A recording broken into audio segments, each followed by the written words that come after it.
শবে বরাতের রোজা রাখার নিয়ত আসুন আমরা একটু জেনে নেই।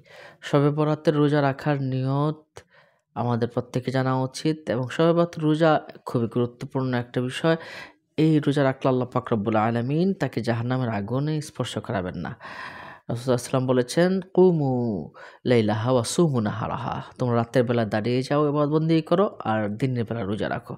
পরদিন দিনের বেলায়। তাহলে এই ক্ষেত্রে আমরা অবশ্যই রোজা রাখবো। আমরা ১৪ই ফেব্রুয়ারি দিবাগত রাতে আমরা শবে বরাত পালন করে এর পরের দিন সারাদিন শনিবার ১৫ই ফেব্রুয়ারি সারাদিন আমরা রোজা রাখবো ইনশাআল্লাহ।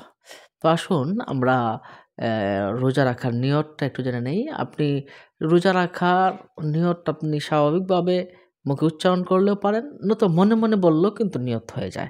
তবে নিয়ত কিন্তু অবশ্যই করতে হবে।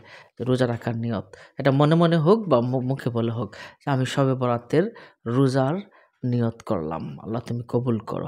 আল্লাহ সন্তুষ্টির জন্য আমি শবে বরাতের রোজার নিয়ত করলাম। এইটুকু বললে হয়ে যাবে। অথবা মনে, মনেও যদি বলেন আমি শবে বরাতের রোজার নিয়ত করলাম তাহলেও কিন্তু হয়ে যাবে। মুখে উচ্চারণ কেন করতে হয়? এটা অনেকে বলেছেন এটা মুস্তাহাব। মুখে উচ্চারণ করাটা মুস্তাহাব অনেকে বলেছেন। সম্মানিত দর্শক ও শ্রোতা, তাহলে আমরা শবে বরাতের রোজা রাখার নিয়ত সম্বন্ধে জানলাম। এখন আসুন আমরা ইফতারির দোয়া সম্বন্ধে একটু জেনে নিই। ইফতারিতে কোন দোয়াটা পড়বেন? প্রথমেই আপনি অবশ্যই একটা খেজুর দিয়ে ইফতারি করবেন। আর এই দোয়াটা পড়বেন, আল্লাহুম্মা লাকা সুমতু আলা রিজকিকা আফতারতু। এটার অর্থ হলো, আল্লাহ তোমার জন্য আমি রোজা রেখেছি এবং তোমার দেওয়া রিজিক থেকে আমি ইফতার করছি। এভাবে কিন্তু আপনি রোজা রাখার নিয়ত এবং ইফতারির দোয়াটা এভাবে পড়বেন। আল্লাহ আপনাকে আপনার রোজা কবুল করুন, ইফতারি কবুল করুন। আসসালামু আলাইকুম ওয়া রাহমাতুল্লাহি ওয়া বারাকাতুহু।